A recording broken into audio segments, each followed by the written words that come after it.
Les invito a que oremos, por favor. Señor Dios y Padre nuestro, Señor Todopoderoso, cuál agradecidos estamos, Padre, porque nos permite venir delante de su presencia, alabar su santo nombre, Señor, pero más allá de esto, Señor, poder escuchar acerca de su palabra, poder escuchar, Padre, que usted tiene el libro, Señor, que contiene todas las cosas, todos los acontecimientos, que controla las galaxias y al mismo tiempo los átomos, Padre, y que usted, Dios Santo, el Cordero Inmolado, es el único digno de poder abrir, leer, controlar y aplicar con soberanía y su providencia toda circunstancia en el universo. Padre, gracias le damos por esto. Estamos seguros en sus manos. Estamos seguros dentro de ese arco iris y bajo su trono soberano. Gracias, Padre, porque nos ha llamado para ser parte de su pueblo y estar dentro del pacto. Ahora, Señor, le pedimos, le suplicamos que sea con nosotros, que nos permita continuar hablando de su palabra y conociéndole mejor, Padre, porque de esta manera, conociendo su palabra más profundamente, es que podremos crecer en santidad. Que toda la honra y toda la gloria sean para usted, Señor nuestro. Oramos con toda humildad en el nombre de aquel que es digno, nuestro Señor y Salvador Jesucristo. Amén. Muchas gracias. Bueno, hoy iniciamos un nuevo tema en nuestro estudio dominical. Hemos estado hablando en las predicaciones de este concepto recurrentemente, tanto en la serie de Oseas, lo hemos escuchado en la serie de Apocalipsis, lo estuvimos escuchando y mencionando mucho durante el estudio que tuvimos sobre el noviazgo bíblico, e incluso lo hemos escuchado en el culto de oración de los viernes. Me refiero al pacto. De manera que este será el tema de nuestro estudio. Creemos que una exposición un poco más profunda y técnica de lo que se puede dar desde una predicación será edificante para Comunidad de Gracia, principalmente porque en esta iglesia se predica y se practica una doctrina reformada. Tenemos muy claro que una iglesia reformada es una comunidad que está regresando a las Escrituras. Por eso decimos que es solo Escritura. Y ciertamente el movimiento de reforma tuvo su punto de partida en la premisa de ser fieles a la palabra de Dios. Sin embargo, al estudiar disciplinadamente y meditar profundamente en las Escrituras, la doctrina reformada se encontró con la teología del pacto y además se adhirió a ella. Así que un cristiano reformado es un cristiano que tiene que predicar el pacto. Para dar crédito a quien se lo merece, este estudio tiene como base principal el libro del doctor Richard Belcher. Por esto hemos titulado de la misma forma este estudio que del libro. Se llama El cumplimiento de la promesa de Dios, una exposición sobre la teología del pacto. El doctor Belcher es catedrático de la materia del Antiguo Testamento desde hace 2 décadas en el Seminario Teológico Reformado, RTS por sus siglas en inglés. Además de este libro, tomamos como base un curso de teología reformada impartido por el pastor Héctor Bustamante, el cual está disponible para el que lo quiera ver en YouTube. Son 18 horas de curso, por si no tienes nada que ver. Bueno, ahí hay un buen material. Y también tomamos apuntes en los libros de teología sistemática de Wade Brunner y de teología sistemática de Berkhoff. Antes de continuar, ¿te diste cuenta del común denominador de la base de estudio? ¿Pudiste escuchar las palabras que se repiten constantemente? Teología reformada. Así que insisto, hablar del pacto es hablar de doctrina reformada. Están tan relacionados que podemos decir que la práctica de esta doctrina será tan edificante en la medida en que conozcas y comprendas lo que es el pacto. La teología del pacto no es una idea menor o marginal. La teología del pacto es como un esqueleto en un cuerpo o como las columnas de un edificio. Ninguna de ellas se ve, pero lo sostienen y le dan resistencia. Además, definen la forma de esta estructura. Siguiendo con esta analogía, la manera en que entendamos la teología del pacto le dará soporte a nuestra existencia, pero también le da forma a la manera en que vamos a desarrollarnos y relacionarnos con Dios. Pero mucho más importante, la manera en cómo se viva el pacto, ya sea adherido al pacto o rechazándolo, va a definir el estatus existencial de cada ser humano por el resto de la eternidad. Pero de manera particular y de este lado de la eternidad, la manera en cómo se entienda la doctrina del pacto va a definir la manera en que un creyente se va a relacionar con el Señor, y además la manera en que se va a desarrollar y relacionar con el pueblo del Señor. Esta mañana la vamos a dedicar a algunos aspectos que son introductorios sobre esta doctrina. Te recuerdo que estamos en un estudio y aunque es serio, no tiene la misma solemnidad que una predicación. No te estoy llamando a la irreverencia o al relajo, pero te animo a que participes con tu Biblia en la mano. Te animo a que respondas a las preguntas directas que vamos a estar haciendo. Todos estamos aprendiendo, nos vamos a equivocar. Después de cada estudio va a estar disponible el material por si quieres tener una copia. Después de cada estudio me voy a quedar aquí también un ratito por si tienes alguna duda en particular. Con esto quiero pedirte que no te apures mucho por lo que se está proyectando en la pantalla. Repito, el archivo va a estar disponible para todo aquel que se acerque y me lo pida. No lo quiero subir al chat porque no quiero saturar sus datos, pero aquí va a estar disponible. Te pido entonces que vayas poniendo atención a tu Biblia y a lo que se va comentando. Dicho esto, vamos a partir desde el principio. Le pido por favor que levanten las manos aquellos que ya llevaron punto de partida, aquellos que conocen punto de partida. Muy bien, muy bien. ¿Recuerdas de qué trata la lección 1? ¿No? Acerca de la Biblia, gracias Temo. La lección 1 nos dice primero qué no es la Biblia. Pero esa primera lección termina con una afirmación. Vamos a recordarla. Dice, aunque la Biblia se compone de varios libros, todos contribuyen para que podamos entender tres cosas básicas. ¿Quién es Dios? ¿Quiénes somos nosotros? Y la última, ¿cómo podemos tener una relación con Dios? Este es el tema central de todo este conjunto de libros, porque sabemos que son 66 libros con diferentes personajes, con diferentes historias.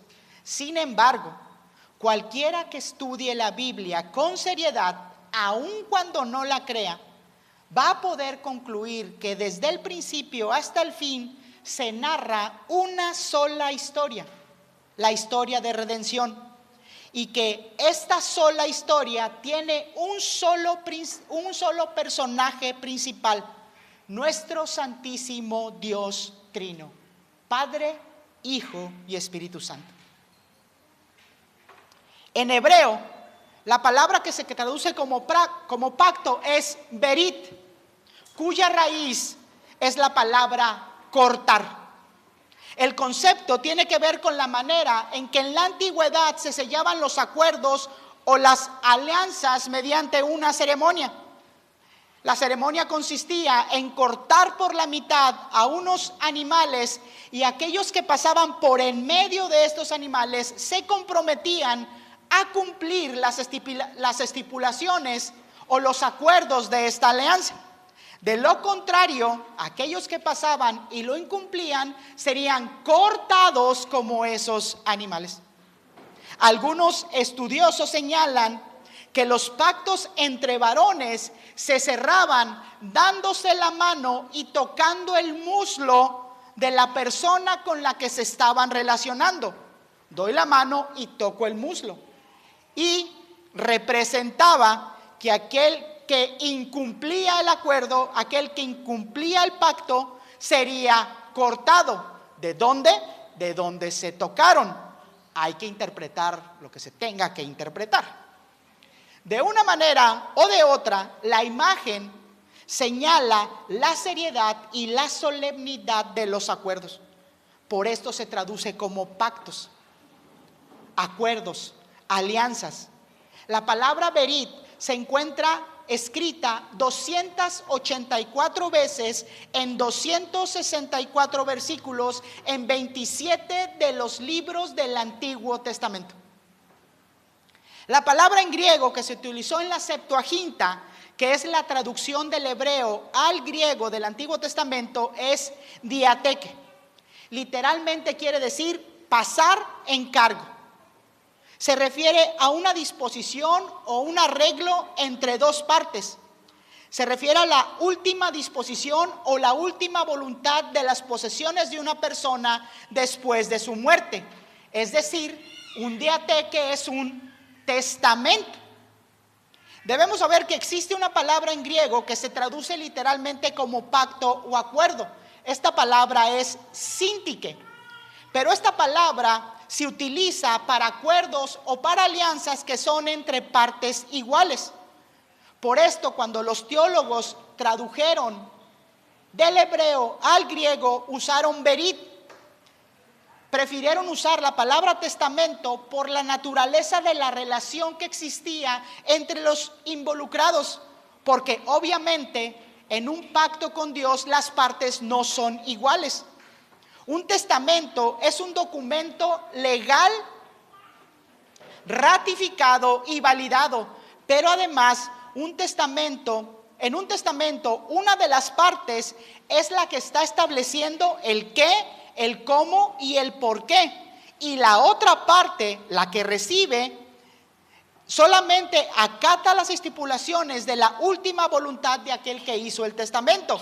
El que recibe, el beneficiario del testamento, puede aceptar las condiciones o también puede rechazarlas. Pero obviamente no son partes iguales. El que recibe la herencia no puede modificar ni aquello que recibe ni la forma en que lo recibe. Por esto diateque o testamento encaja mucho mejor dentro del contexto bíblico y explica mucho mejor la forma en que se establece la relación entre Dios y el hombre. Lo que no debemos pensar es que en la escritura se utilice la palabra testamento porque Dios esté muerto. La Biblia trata de la relación entre el Creador y su criatura. Por eso está dividida en Antiguo Diateque y Nuevo Diateque, es decir, en Antiguo Testamento y Nuevo Testamento. La división de la historia de redención está en función entonces del pacto. Así que cuando escribas esta palabra con referencia a un contexto bíblico, debes hacerlo siempre con P mayúscula. El término pacto es aplicado a acuerdos entre monarcas de dos reinos, entre el rey y sus súbditos, entre dos personas e incluso se extiende a una alianza entre esposos. Por esto decimos que es un pacto matrimonial. Cuando en las escrituras leemos que Dios es fiel al pacto, lo que debemos de interpretar entonces es que Dios es fiel a su palabra, lo que implica que es fiel a sus leyes, a sus promesas.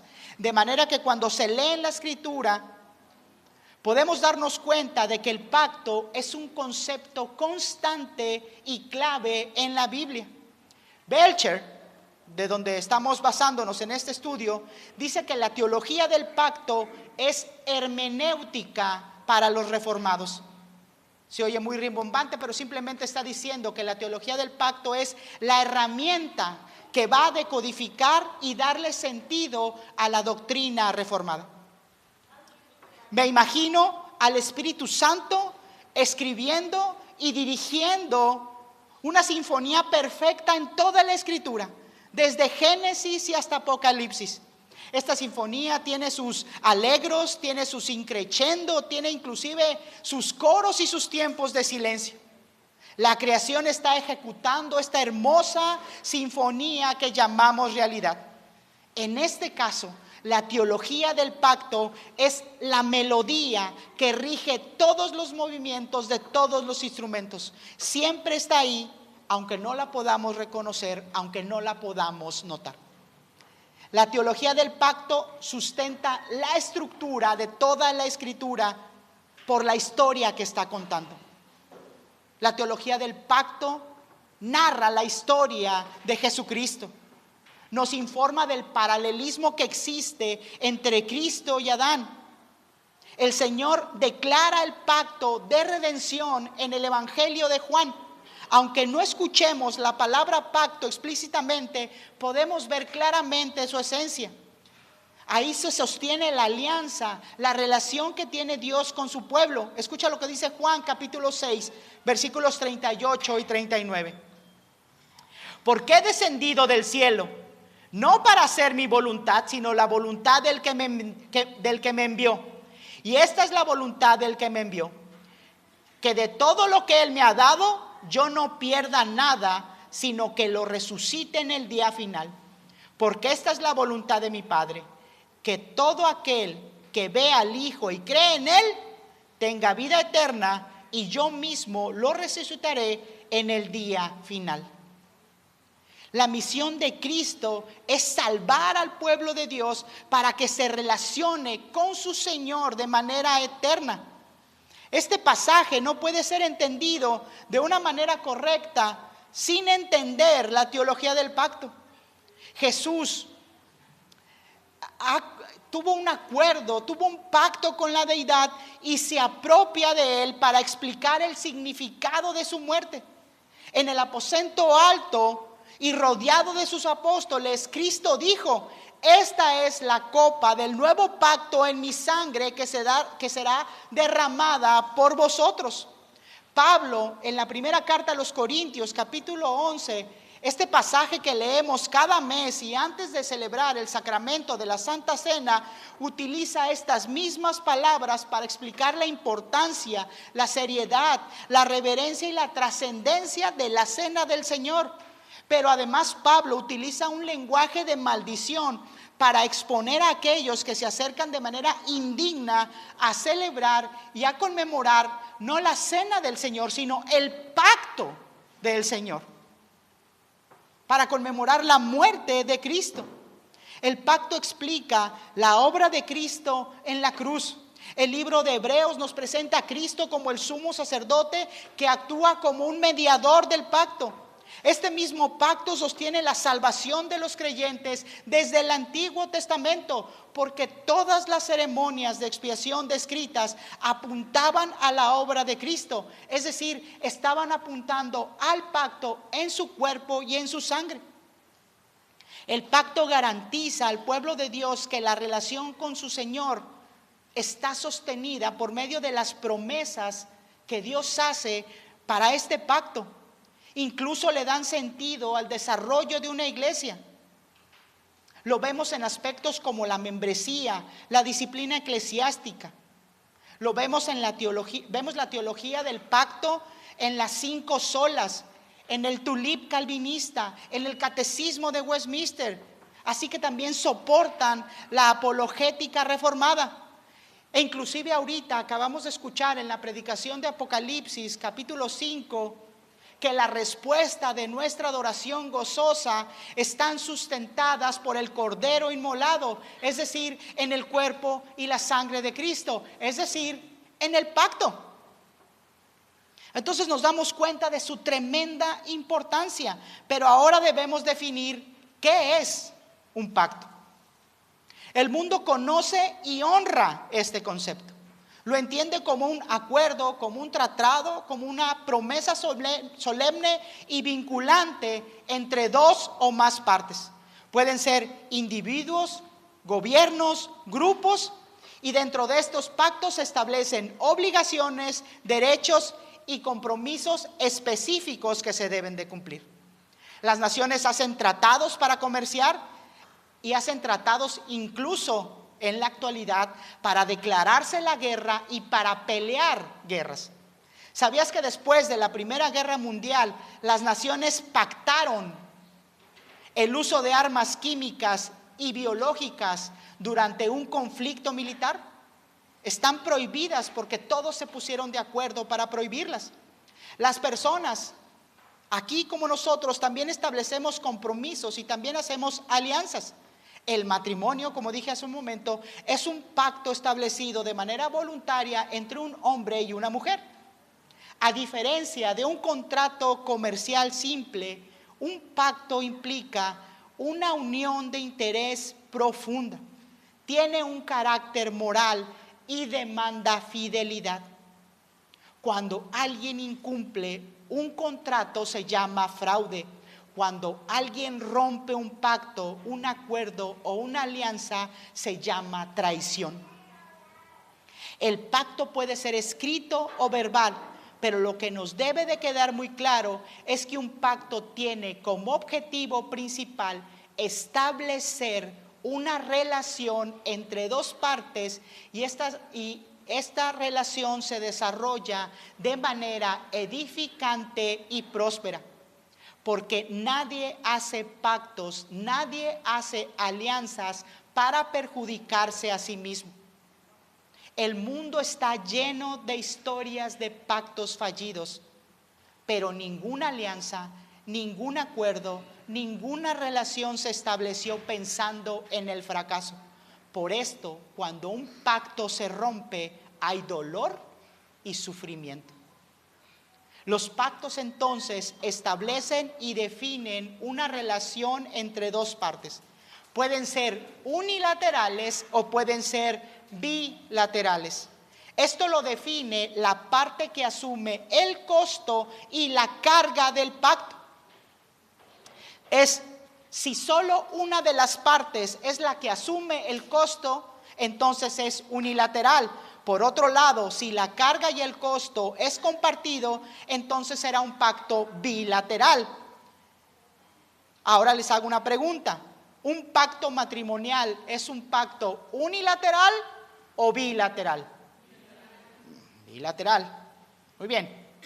Ya dentro del marco bíblico, Grudem define un pacto como un acuerdo legal inalterable y divinamente impuesto entre Dios y el hombre, donde se estipulan las condiciones de sus relaciones. La frase divinamente impuesto aparece también para mostrar que el hombre nunca puede negociar con Dios o cambiar los términos del pacto. El hombre solamente puede aceptar las obligaciones del pacto o rechazarlas. ¿Se acuerdan de lo que hablábamos del testamento? Berkhoff, por otro lado, define un pacto como un tratado o un convenio celebrado entre dos partes de manera voluntaria, en las cuales las partes conviven voluntariamente después de una cuidadosa estipulación de deberes y privilegios mutuos. Generalmente se confirman por medio de una ceremonia solemne, por esto alcanzan un carácter de inviolable. Pero déjame presentarte una definición más sencilla, pero también muy contundente. Es de un teólogo que se llama Owen Palmer Robertson, que nació en 1937 y que aún vive. La tomamos de un libro que se llama El Cristo de los Pactos y lo define como un compromiso divinamente sancionado. Estas tres palabras encierran todas las implicaciones de un pacto divino. Así como Grudem, Owen dice que el pacto se establece como algo divino. A lo que esta expresión se refiere es que el pacto con el que Dios se relaciona con su creación es promovido, es sostenido únicamente por Dios, de manera que es un pacto unilateral.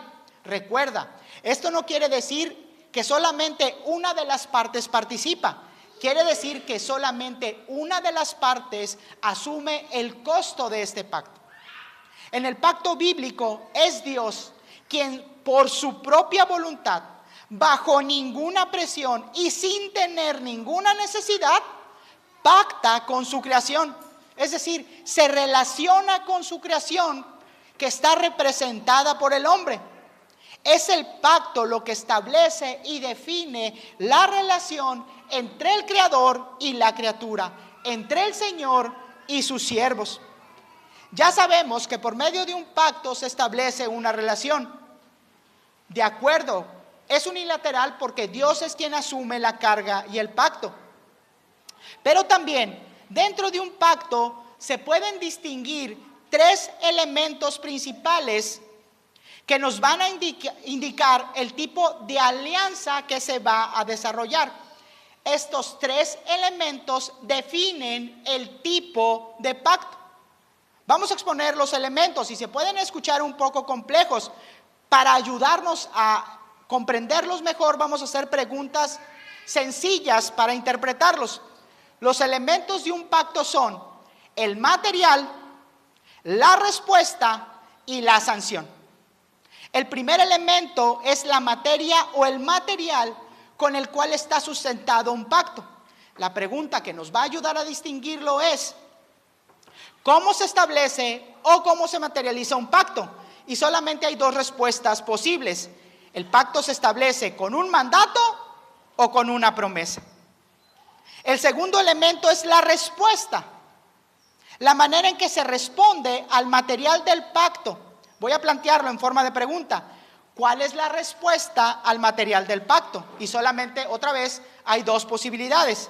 Si el material es un mandato, entonces se debe responder con obediencia a ese mandato. Si el material es una promesa, entonces se debe responder creyendo en esa promesa. Es decir, se debe responder con fe. El tercer elemento es la sanción. ¿Quién es el responsable del incumplimiento del pacto que se ha establecido? Y nuevamente solamente podemos encontrar dos respuestas posibles. Si hay un mandato y no se obedece, la sanción cae entonces sobre el desobediente. Si hay una promesa y no se cumple, ¿para quién es la sanción? Para quien rompió la promesa. De acuerdo con estos elementos, los pactos son distintos. Los elementos no se pueden mezclar. Tenemos un conjunto formado por mandatos a los cuales se responde con obediencia y cuya sanción cae sobre el que desobedece, y tenemos otro conjunto que se forma por una promesa, la cual se responde creyendo y cuya sanción cae sobre aquel que incumple la promesa. Los elementos que forman el pacto tipifican los pactos. Así que como solamente existen dos posibilidades para responder estas tres preguntas, podemos decir que de acuerdo con los elementos de un pacto, solamente existen dos tipos de pactos. Los teólogos llaman a estos dos tipos pactos de obras y pactos de gracia. Un pacto de obras se materializa con mandatos, se responde con obediencia y las consecuencias caen sobre el desobediente. Los pactos de gracia son aquellos que se materializan con una promesa. La respuesta a esa promesa es creer en esa promesa y esperar en esa promesa, y las consecuencias del incumplimiento de la promesa caen sobre aquel que prometió. Ahora bien, solo para aclarar, un pacto de obras no quiere decir que estamos en esa relación por las obras. El pacto es establecido de manera unilateral. Es Dios quien establece el pacto. Se llama de obras por la forma en que se materializa y se desarrolla el pacto. Solo para ser claros, un pacto de gracia no quiere decir que podemos desobedecer las estipulaciones que hacen vinculante el pacto. No quiere decir que la desobediencia se va a quedar sin consecuencias. Se dice que es de gracia porque quien asume los costos de romper el pacto es aquel que lo establece. Como estamos tratando de hacer un curso dinámico, te invito a que me acompañes con tu Biblia a ver unos ejemplos de pactos bíblicos, y vamos a tratar de identificar sus elementos para identificar su tipo. Así que te pido que abras tu Biblia y me acompañes a Génesis 2, versículos del 15 al 17. En el capítulo 2, el Señor ya hizo todo el universo y este mundo.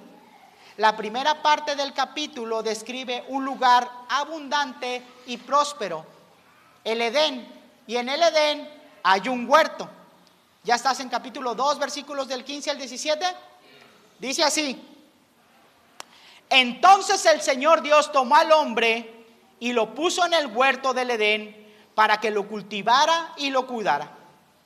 Y ordenó el Señor Dios al hombre diciendo: de todo árbol del huerto podrás comer, pero del árbol del conocimiento del bien y del mal no comerás, porque el día que de él comas, ciertamente morirás.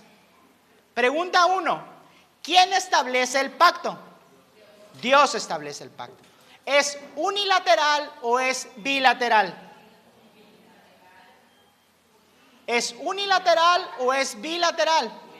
Unilateral, unilateral. Es Dios quien lo establece, es Dios quien hizo la creación, es Dios quien hizo el huerto, es Dios quien puso los frutos, es Dios quien tiene todo y nada más toma al hombre y lo pone. ¿Quién asumió los costos? Dios. Entonces es unilateral. Ahora, ¿cuál es el material del pacto? No, el material del pacto. Versículo 16.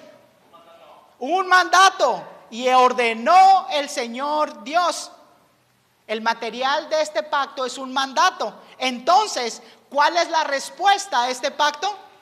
Obediencia, muy bien. ¿Sobre quién van a caer las consecuencias del incumplimiento del pacto? Sobre Adán, o sea, sobre el que posiblemente en ese momento podría desobedecer. Entonces, ¿qué tipo de pacto tenemos aquí? Un pacto de obras.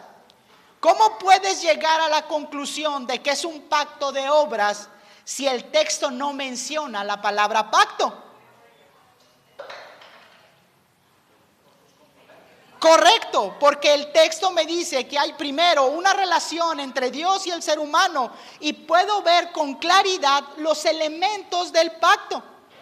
Incluso en Génesis 3 podemos darnos cuenta de las consecuencias de la desobediencia del mandato que materializó este pacto. Ahora te pido que me acompañes a Génesis 9.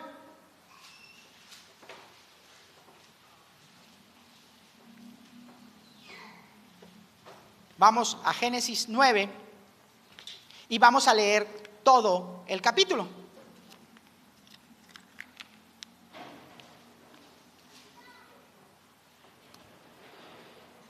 Bendijo Dios a Noé y a sus hijos y les dijo: fructificad y multiplicaos y llenad la tierra. El temor y el miedo de vosotros estarán sobre todo animal de la tierra y sobre toda ave de los cielos, en todo lo que se mueve sobre la tierra y en todos los peces del mar. En vuestra mano son entregados. Todo lo que se mueve y vive os será para mantenimiento, así como las legumbres y las plantas verdes, os lo he dado todo. Pero carne con su vida, que es su sangre, no comeréis, porque ciertamente demandaré la sangre de vuestras vidas. De mano de todo animal la demandaré, y de mano del hombre, de mano del varón su hermano, demandaré la vida del hombre. El que derrame sangre de hombre, por el hombre su sangre será derramada, porque a imagen de Dios es hecho el hombre. Mas vosotros fructificad y multiplicaos, procread abundantemente en la tierra y multiplicaos en ella. Y habló Dios a Noé y a sus hijos con él, diciendo: he aquí, yo establezco mi pacto con vosotros y con vuestros descendientes después de vosotros, y con todo ser viviente que está con vosotros, aves, animales y toda bestia de la tierra que está con vosotros, desde todos los que salieron del arca y hasta todo animal de la tierra. Estableceré mi pacto con vosotros y no exterminaré ya más toda carne con aguas del diluvio, ni habrá más diluvio para destruir la tierra. Y dijo Dios: esta es la señal del pacto que yo establezco entre mí y vosotros y todo ser viviente que está con vosotros por siglos perpetuos. Mi arco he puesto en las nubes, el cual será por señal del pacto entre mí y la tierra. Y sucederá que cuando haga venir nubes sobre la tierra, se dejará ver entonces mi arco en las nubes. Y me acordaré del pacto mío que hay entre mí y vosotros y todo ser viviente de toda carne, y no habrá más diluvio de aguas para destruir toda carne. Estará el arco en las nubes y lo veré. Y me acordaré del pacto perpetuo entre Dios y todo ser viviente con toda carne que hay sobre la tierra. Dijo pues Dios a Noé: esta es la señal del pacto que he establecido entre mí y toda carne que está en la tierra. Hasta ahí vamos a leer. ¿De dónde viene? ¿Qué es lo que sucede en el versículo 9? Noé viene, ha bajado del arca porque el diluvio ya ha descendido sus aguas. Su familia ya bajó del arca y entonces escuchan la voz del Señor.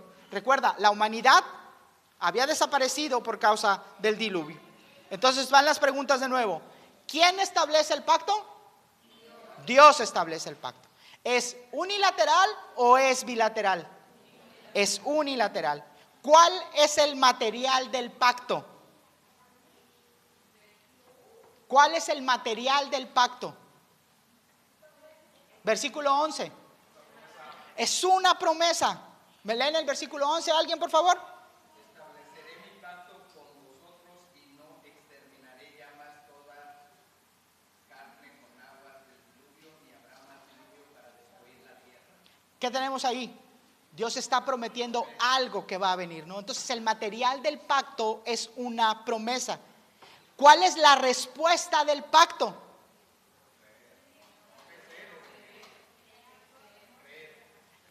Creer. La respuesta tiene que ser creer. ¿Quién tenía que creer? Noé y su familia tenían que creer. ¿Y qué tenían que creer? Tenían que creer la promesa del Señor.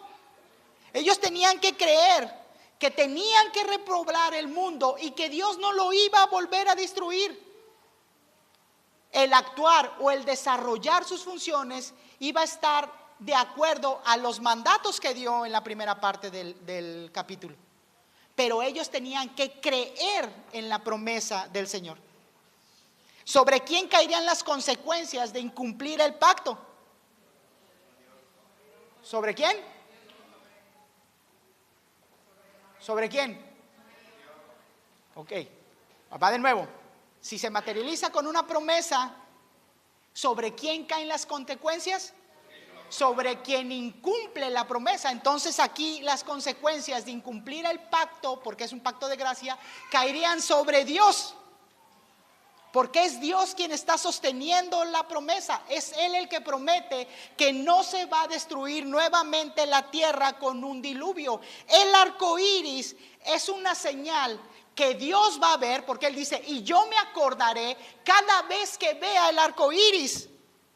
Yo me voy a estar acordando de lo que me he comprometido. Él está aceptando el cargo, el costo de incumplir la promesa.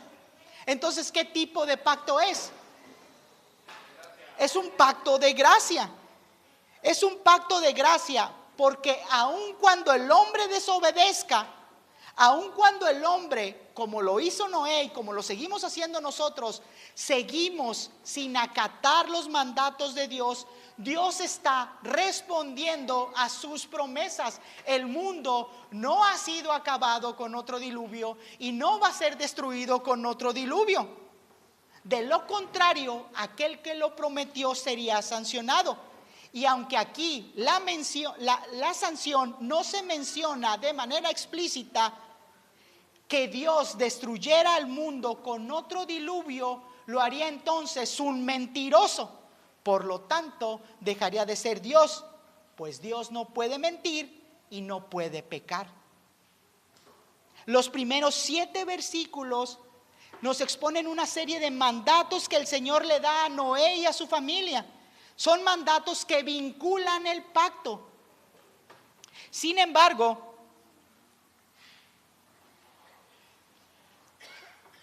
solamente sirven para desarrollar la relación. Desobedecerlo ciertamente va a tener consecuencias. Sin embargo, no invalidan el pacto. Es la promesa del Señor la que sostiene y materializa este pacto.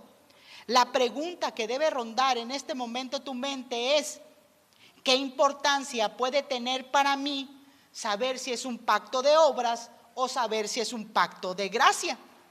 La respuesta está en los elementos del pacto. Literalmente, Noé tenía que creer en la promesa del Señor para que pudiera desarrollar su existencia en este mundo bajo los mandatos que había recibido. Imagina si aquella familia no hubiera creído en las promesas del Señor, ni siquiera se hubiera bajado del arca.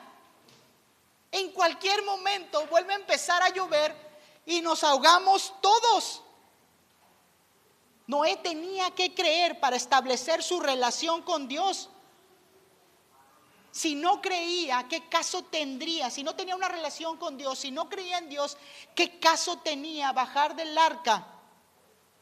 Sin creer la promesa, no habría una relación. El pacto les permite vivir con esperanza para que puedan obedecer lo que Dios ya les había mandado. Así es como estaban haciendo evidente que tenían una relación con Dios. Martín Lutero fue un monje agustino. Él vivía atormentado porque creía que la obediencia a los mandatos del Señor eran lo que sostenía su relación con Dios. Pero él se conocía a sí mismo. Sabía que no podía pasar ni una hora sin pecar de alguna forma contra el Señor. Por esto Martín Lutero se la pasaba todo el día literalmente confesando sus pecados para penitencia. Tal era su comportamiento miedoso que sus compañeros de convento lo tenían etiquetado como un flojo irresponsable. No hacía sus faenas por estar confesando sus pecados. Pero la verdad es que él vivía atormentado por la idea de irse al infierno por sus obras, por sus pecados. Cuando Martín Lutero está meditando en la palabra de Dios, encontró un pasaje que cambió su vida, porque cambió la manera en que entendía su relación con Dios. Es decir, entendió la manera en que funciona el pacto en él. Romanos 1:17 dice: porque en el evangelio la justicia de Dios se revela por fe y para fe, como está escrito: mas el justo por la fe vivirá. Lutero ya tenía una relación con Dios, pero la escritura le revela que la relación o el pacto con Dios no dependen de sus obras, sino de estar creyendo y teniendo esperanza en las promesas del Señor. Somos declarados justos cuando nos sometemos a Dios, porque creemos en sus promesas, porque creemos en su palabra. Si no puedo distinguir un pacto de obras de un pacto de gracia, entonces me voy a colocar en uno de dos extremos. O voy a vivir de una forma legalista, o voy a vivir de una forma libertina, en libertinaje. En cualquier caso, lo único que voy a hacer evidente es que estoy fuera de una relación con Dios. Es decir, estoy fuera del pacto divino. Incluso en el plano terrenal podemos darnos cuenta de la importancia de distinguir este tipo de pactos. Vamos a hacer un ejercicio sencillo para que veas por ti mismo cómo el tipo de pacto afecta a una relación. Ya dijimos que el matrimonio es un pacto entre un hombre y una mujer. Dijimos que es bilateral, ¿cierto? Ahora, ¿qué tipo de pacto es? ¿Es un pacto de obras o es un pacto de gracia? Tu respuesta va a determinar la manera en cómo estás desarrollando tu matrimonio. Porque si dices que es un pacto de obras, entonces estás obligado a obedecer, o de lo contrario serás sancionado. Y recuerda, es bilateral, O sea que estás obligado a obedecer, ¿quién? Los dos. Si dices que es un pacto de gracia, entonces estás obligado a cumplir las promesas que hiciste al adquirir este contrato. De lo contrario, vas a ser sancionado. Nada más te recuerdo, claro, bien, Temo, los dos, gracias, Temo, gracias. Nomás te recuerdo que los votos matrimoniales, ¿qué son? Son promesas, y todas giran en torno a una sola premisa, una sola. ¿Cuál es? En el matrimonio. Fidelidad. Prometo serte fiel en lo próspero, en lo adverso, en la salud, en la enfermedad, en la riqueza, en la promesa y cualquier circunstancia. Fidelidad. Lo que prometes bajo un pacto matrimonial es fidelidad. Por eso dentro del marco bíblico, el adulterio es el único motivo que Dios permite o Dios admite para el divorcio. Porque una de las partes es sancionada porque ¿qué rompió? Su promesa. Porque ha traicionado el pacto. Por eso la sanción es contra el que prometió fidelidad y no lo cumplió. Ahora bien, si pudiste notar, a veces me refiero a un pacto y ahora he mencionado dos. Uno de obras con Adán, otro de gracia con Noé. Así que la siguiente pregunta que debemos contestar es: ¿cuántos pactos hay? ¿1, 2, 5? La respuesta la vamos a conocer, si Dios permite, la próxima semana. Apenas estamos en la introducción de este estudio. Pero para que te vayas con algo, te pido por favor que medites cuántas historias hay en la Biblia. Si puedes, me traes una lista. Te recuerdo que voy a estar aquí un momento y que el material que vieron en la tele está disponible para el que lo solicite. Por lo pronto, vamos a orar, por favor. Señor Dios y Padre nuestro,